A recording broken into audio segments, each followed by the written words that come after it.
Hello, I'm Jeremy Werner. I'm the Corporate Vice President of the Storage Business Unit at Micron Technology, and I'm very happy to be joined by two industry heavyweights.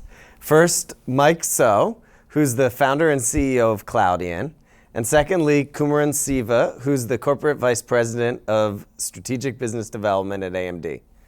Good to be here. Thank you, Jeremy. Thanks. Thank you, Jeremy. Great to have you guys.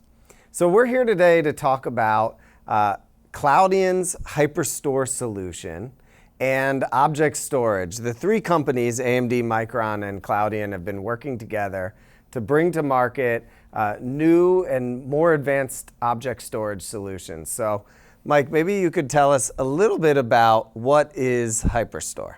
Yeah, so HyperStore is exabyte scale, fully S3 compatible object storage that customers deploy in their own data centers, and primarily to solve the problems of data sovereignty, performance, and security.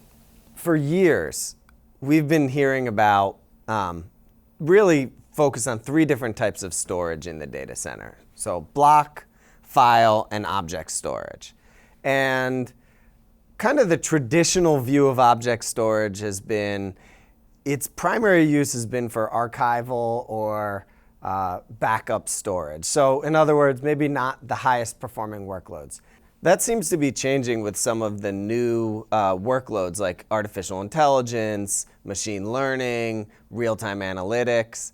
What are you seeing in terms of changes in the object storage landscape? Yeah, exactly. What we have seen is that there's a definite shift, and one thing that everybody misses about object storage is that it's fundamentally the most scalable and the most powerful set of APIs and technologies to deal with massive amounts of data. And that's why in the public cloud, over 90% of all data is stored in the object storage format using object storage protocols. And S3 has become the new language that you use to access and manipulate data at scale. So when you look at the new kinds of use cases that people are talking about in terms of data lakehousing or AI and so forth, you're dealing with data that's at that scale, at exabyte scale. And that's so naturally in object storage is evolving into serving those kind of applications as a primary storage rather than the secondary or the sort of archival storage. And we're definitely seeing a lot of that. I mean, a few years ago, I wouldn't say like most customers are talking to us only about spinning drives. Now, probably more than half the customers, even those that are buying spinning drives, are talking to us about, hey, you know, a time will come that our data is going to be on solid state. Now, that sounds that's good. wonderful. Yeah. That sounds good to me. Music to your ears.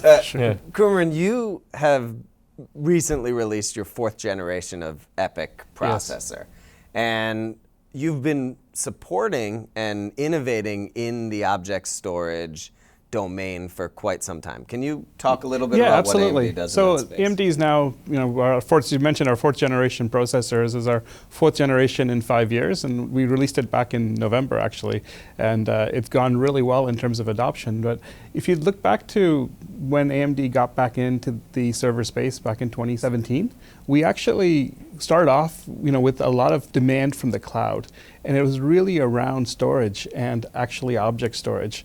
And in fact, a good percentage of the world's public cloud object store goes through AMD silicon. In fact, probably the vast majority. And it's because the design itself brought the elements that you need, very high throughput compute. It had a lot of really good I/O for the network side and then also for the drive side.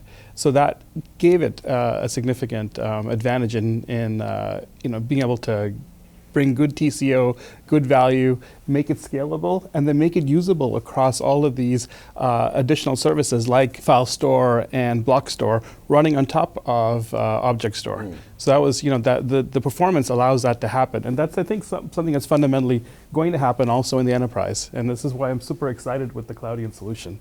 Kumaran, you mentioned how you've been supporting object storage in the cloud for years. And what I think is really exciting is now with AMD, Micron, and Cloudian, bringing some of those similar kinds of capabilities and TCOs into the private and hybrid cloud.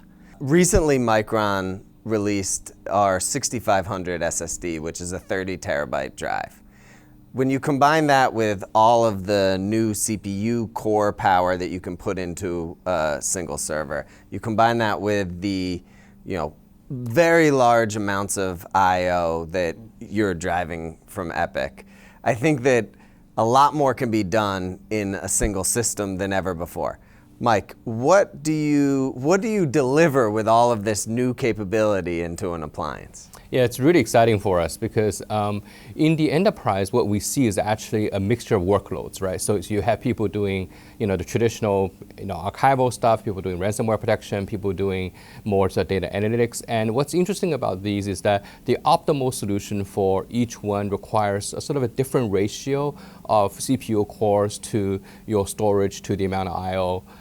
And what we see in this strategic partnership is that starting at the very foundation is Micron's providing the highest performance, the most dense, reliable storage media. That's the foundation of everything, right? And on top of that, but in order to bring out the power of that, you need to have AMD's EPYC CPUs that really gives us a selection of how many cores can we pair with in a single socket to the amount of I/O that we have. So depending on the workload, you can get the optimal amount of hardware. And the challenge for us, and something that we spend a lot of time on, is how to build a single software suite that can run according to the hardware resources that's available to us, right? So we can adapt and adjust and bring out the best of the hardware platform. And together we can deliver solutions that really give you the best cost performance, no matter what use case you're using. As you can imagine, right? Somebody who's doing long-term archive, compliance, the hardware that they need, the resources they need is very different from someone that's running, AI, ML, or running data lakehousing. Yeah. So having that kind of a flexible architecture and the underlying hardware that allows us to have this like socket to core to I/O ratio is incredibly powerful. Yeah. And Kumaran, what are you seeing in customer trends in this area? No, this is Mike's right on. So one of the trends that we've seen is, our architecture, we have a central I/O die, and then the ability to add different numbers and different capabilities in the actual compute dies. We build essentially a server chip with a package type architecture that brings together these various chiplets, and that's one of the things that AMD's brought in this generation of technology. But one of the things we've seen is that customers are optimizing. They're picking different types of cores and different numbers of cores with the same rich I/O set. So you have the same memory interfaces, the same capability in terms of network and storage. But just to like Mike's point, what we're able to do is then you have folks that are optimizing for latency. So they'll run those cores as absolutely fast as possible so that you go from the object to the media as quickly as possible, and you're able to do those high performance applications. You're also able to have other servers that are optimized for the broad set of having large data sets, maybe not quite as much performance in terms of latency, but having more I/Os and more processing and being able to have a greater throughput into the system. Both depend on SSD technology from Micron, because it gives you either the throughput or the latency, and both are incredibly good. And then the software stack is super important, because you have to really optimize how you do that namespace translation into the physical media. And as fast as you can do that, that is going to make a solution that scales across many different workloads. And that's really the key for Object Store and driving that into the heart of enterprise, in my view. It's so interesting because we do see this kind of virtuous cycle almost. AMD does a great job of bringing out more cores, more I/O. That allows software like Cloudian's HyperStore to enhance the capabilities and features that they offer to customers, and also then drives us to build larger capacity, more powerful SSDs, which then feeds back into, hey, we're out of compute power, please build us more. What do you see in terms of future trends along object storage, along these more powerful appliances inside the data center? So from an AMD standpoint, absolutely. We see this going generation to generation, just more more storage. The one really interesting comment from a health insurer I got a few weeks back was that macroeconomic conditions be damned, the amount of data that they actually need to store is going up 2, 3, 4x a year.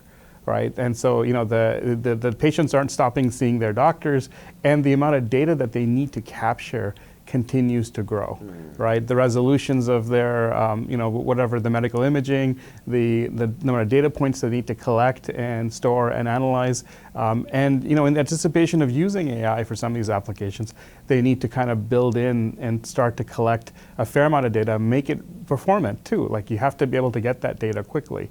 So this is all, I think, driving a larger trend towards just having, I think the great benefits that Micron bring, those are going to get consumed, generation after generation. So I do see that the future is just more and more data, and having the ability to efficiently access it is going to become critical and important.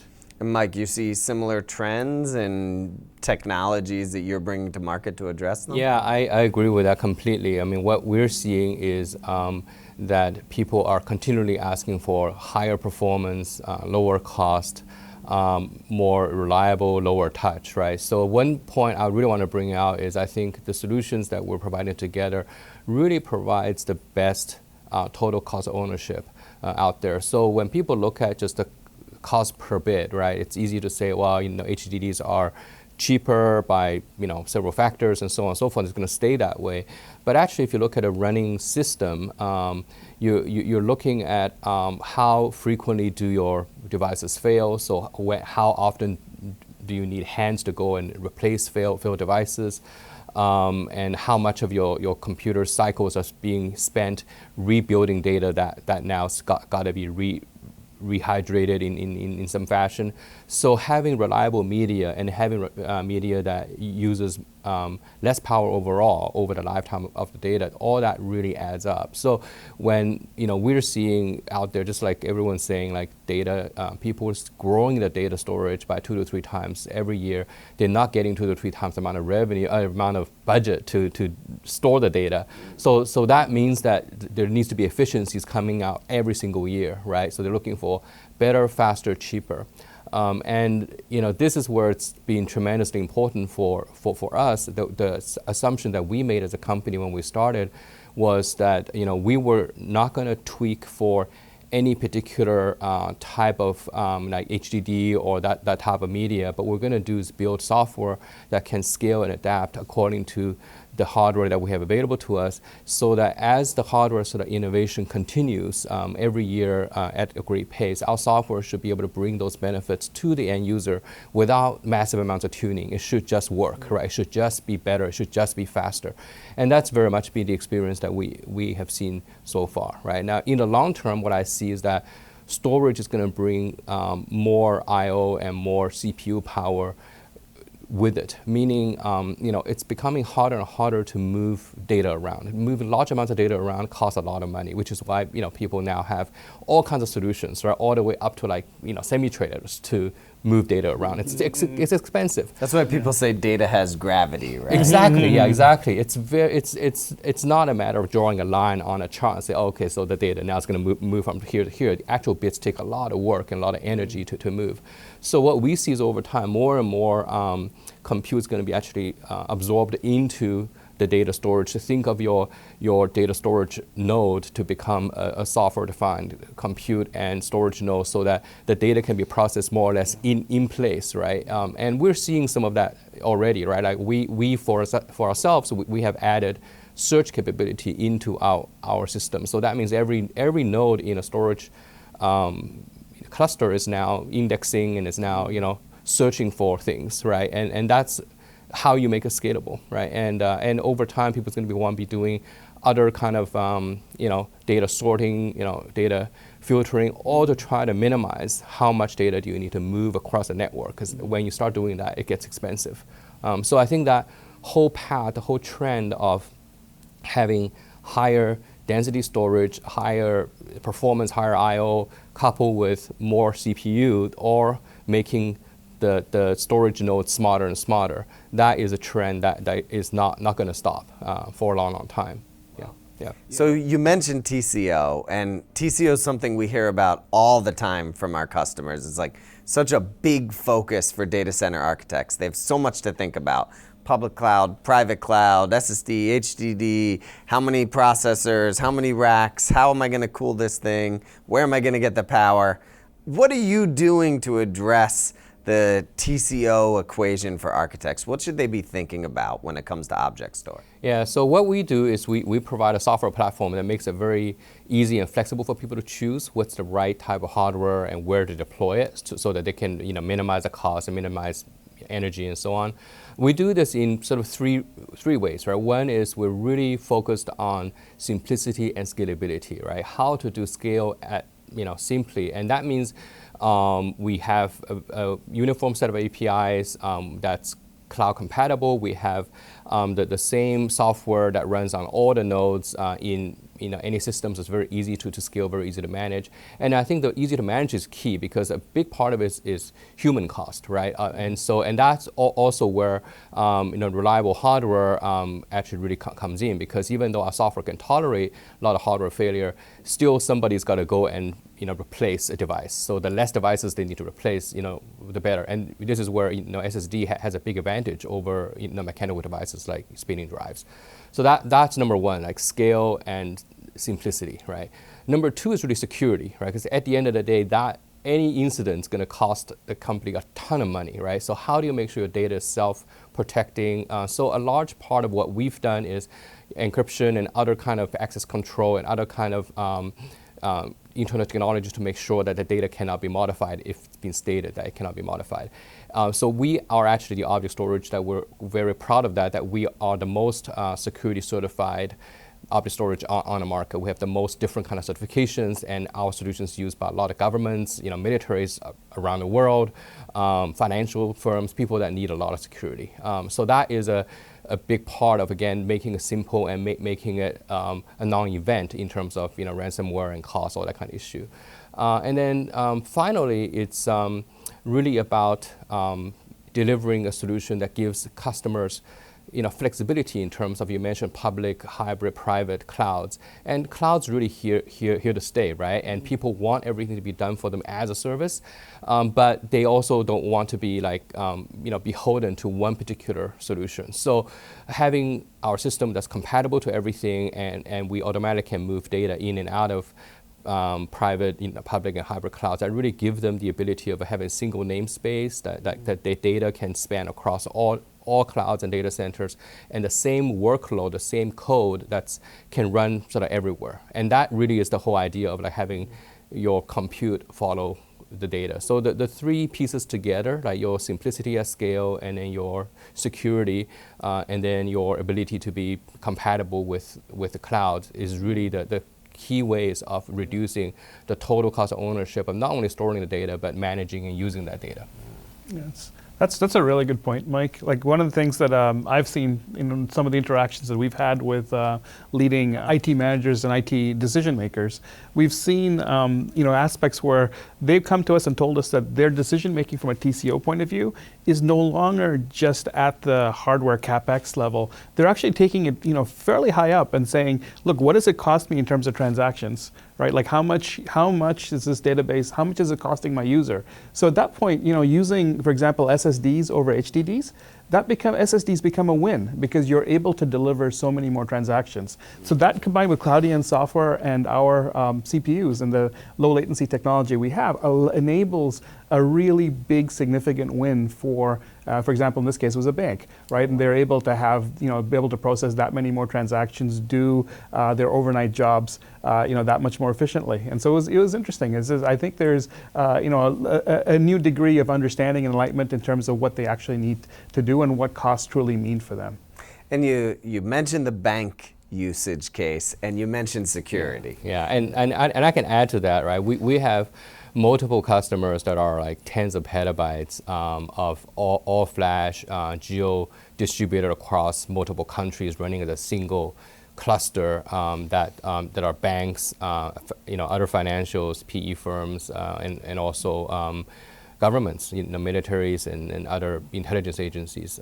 So it is, a few years ago, most of those kinds of large-scale deployments are spinning drives, right? People are using flash for smaller, like they call hotter data.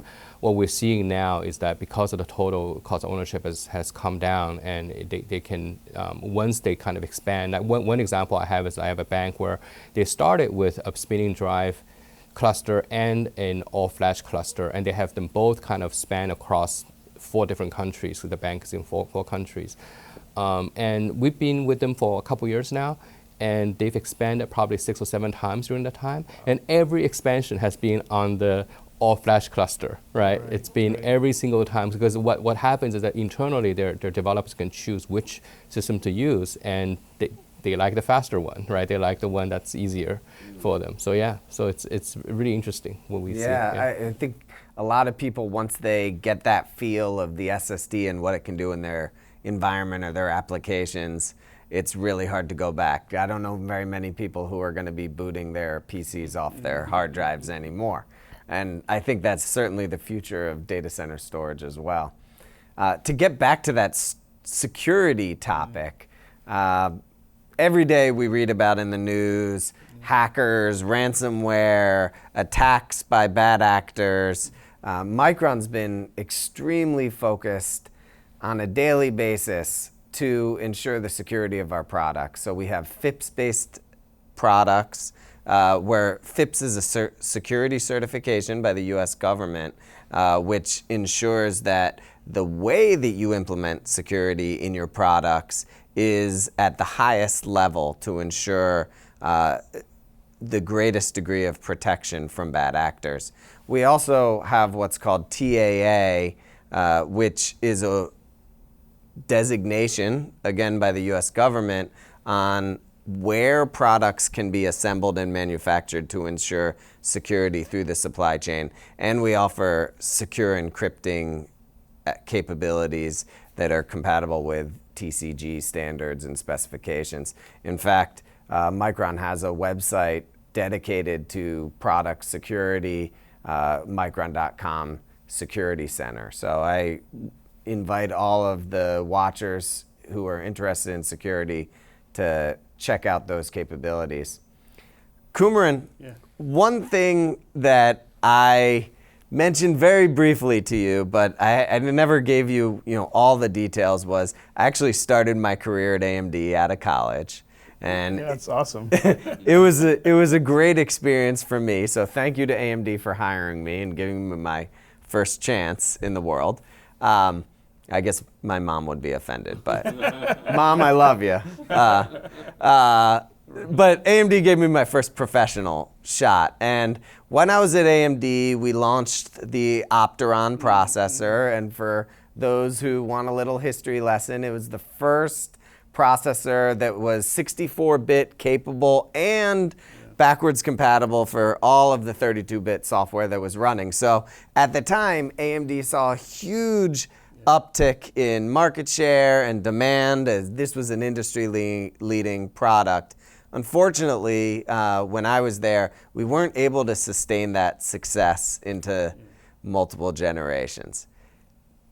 Fast forward 15 years, and you have released your 4th generation EPYC processor. And I think what I see as so impressive is AMD's execution. Earlier you said 4 generations in 5 years. You talked about the brave decisions that you had to make to move to the chiplet architecture to allow the rapid innovation as well as the leapfrog of technical capability. What now in this 4th generation EPYC processor are data center customers appreciative that is kind of a unique capability or really pushing the boundaries of what the data center needs? So this is great. Jeremy, it's just awesome that you started your career at AMD. That's fantastic.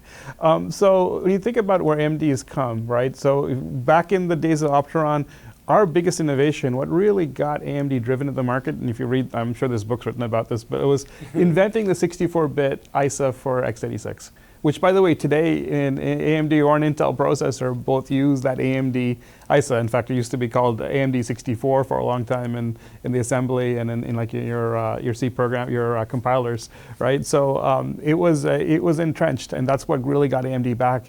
I would say what innovation that is equivalent to the 64-bit ISA today for us is the embrace of chiplets, and is that notion that you're able to break out the I/O die and the compute die, match kind of what the fabs could at the leading edge technology can actually fab out. And so you had dies that are not too big, and you put them all together in a package, and you're able to get that level of density and performance, and be able to tune it to the different levels that we need and that customers want and need for these different applications. So that's been super powerful and a great kind of capability that AMD has mastered early on. Of course, we're driving that to the next level. We're looking at 3D packaging technology and all sorts of other capabilities to keep there. The fundamental, though, the formula for AMD success, as you say, it's execution. Since Lisa Su joined joined back AMD like 10 plus years ago, and has been our CEO now for since the beginning of the Zen product line, we have executed consistently and put out the processor on the latest node, within a quarter of when we said we're going to. And that's been, a fantastic, value proposition for our customers to leverage low power, high performance, the best TCO. So all of those factors come in. Mike, how does Cloudian integrate AMD EPYC processors and Micron SSDs into your solutions? What is the product? Yeah, so we will have a family of appliances, and the appliances will be the most highly performing, the most rugged, and the best total cost of ownership storage systems that'll be out there. Just to give an example, I mean, we really appreciate the fact that AMD EPYC Gen 4 is the only processor out there that can handle 128 PCIe lanes and up to 128 cores, right? All scaled separately on a single socket. That's amazing, right? And then having that sit on top of the Micron's 30 terabyte, 2.5 inch, the most reliable, the highest performing flash. That's being able to. We've been doing system testing, and we've been able to see systems that are at least twice as dense as what we had before in a same rack unit system, twice as dense, but performing 2 to 3 times better than similar all-flash-based systems before. So that's really a gigantic leap forward in terms of 128 cores and 128 I/O. Yeah, no, I think one of the great things about our architecture, again, because of the I/O die, the I/Os are separate on a separate die than the CPUs. We're able to scale it independently, as Mike mentioned, and a whole product line has 128 down from 16 cores all the way up to the 128. They all have 128 PCIe lanes. So that allows you to take different design points, different if you need more namespace, you have larger deployments, you can take advantage of more cores, or if you want lower number of CPUs but higher performance, that's also possible. Have the networking guys been slacking off a little bit? Because I look at all this I/O and I look at what we've been doing in storage, moving to faster SSDs. We have so much SSD capacity and performance in a single array with all this I/O. It's incredible, but hard maybe for the network to keep up. So some of this innovation is actually allowing more compute to happen close to the storage, right? What do you see in those kinds of trends? I mean, there's other innovations happening, like GPU Direct and all those things. I mean, they're all meant to kind of feed the hungry processors, right? So quickly, right?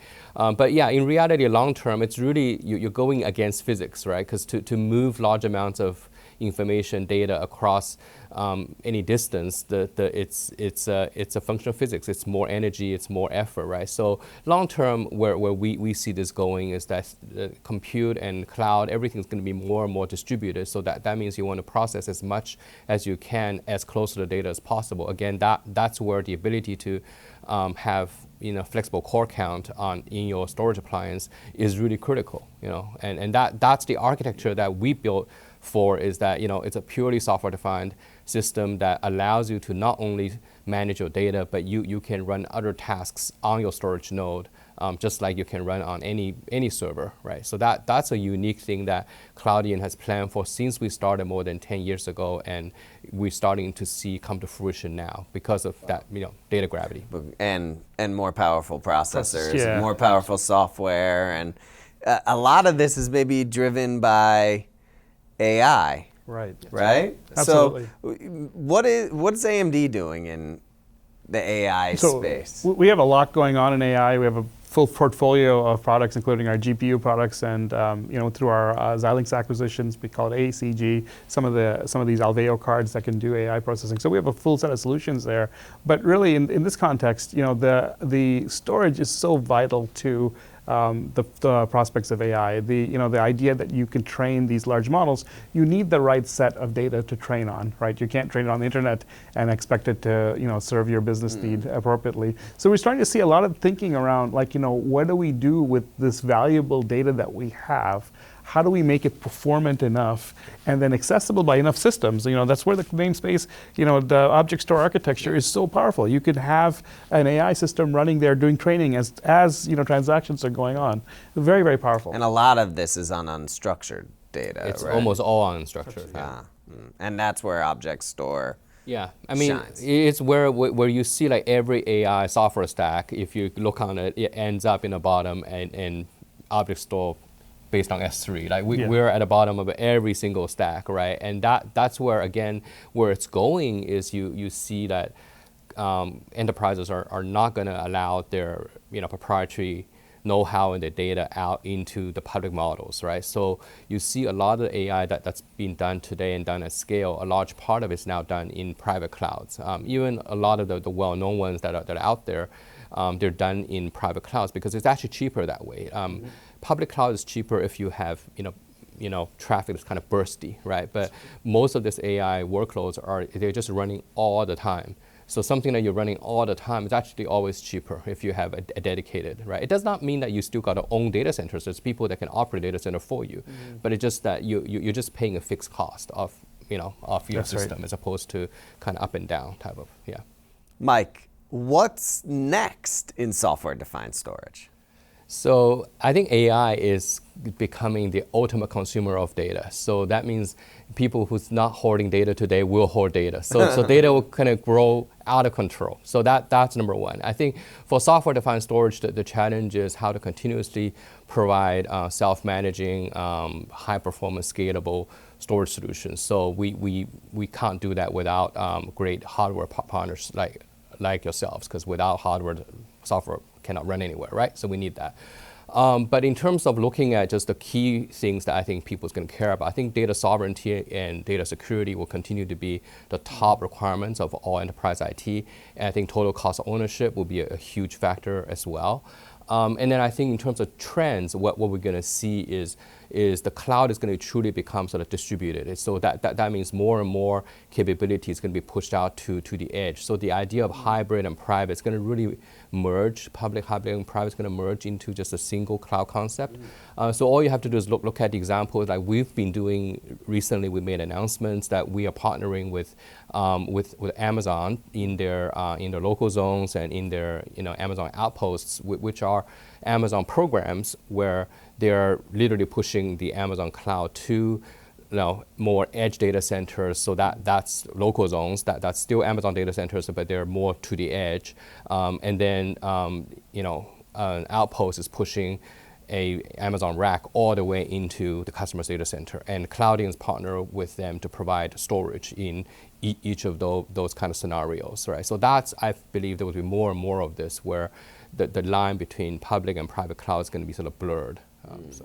Kumaran, anything you want to add on the future of SDS? No, it's interesting listening to Mike. I mean, he's got a lot of really good points here, but like I think the bigger picture here, like just looking at it from the top level, storage is going to become needed across many different users and applications. So as AI comes on board and you have your normal transaction processing and all the things kind of happening at the same time, you're going to need very high performance hardware. It's no longer this sort of tiering that you had in the past, right? Where you expected backups to be kept for years without being touched because of regulatory reasons or whatever. That data is now active. It's data that has to get used a lot for training, a lot for analytics, and a lot of business critical functions going forward. So that becomes a really interesting inflection point, I think, for adoption of high performance technologies like SSDs. So what business leader says, let's take a snapshot of my data and then do analytics to make decisions, and I won't have anything recent in my decision-making process. Yeah. Every business leader, everyone wants real-time data and real-time decisions. So in order to be able to transact and analyze on a single database, requires a lot more performance. That's right. So I want to thank you both for coming in today as we wrap up. I think one huge takeaway for me personally is just how much all of what we're doing builds on itself. As you deliver more performance and Mike takes advantage, then we have to deliver more capacity and performance in our drives and put that pressure back on you.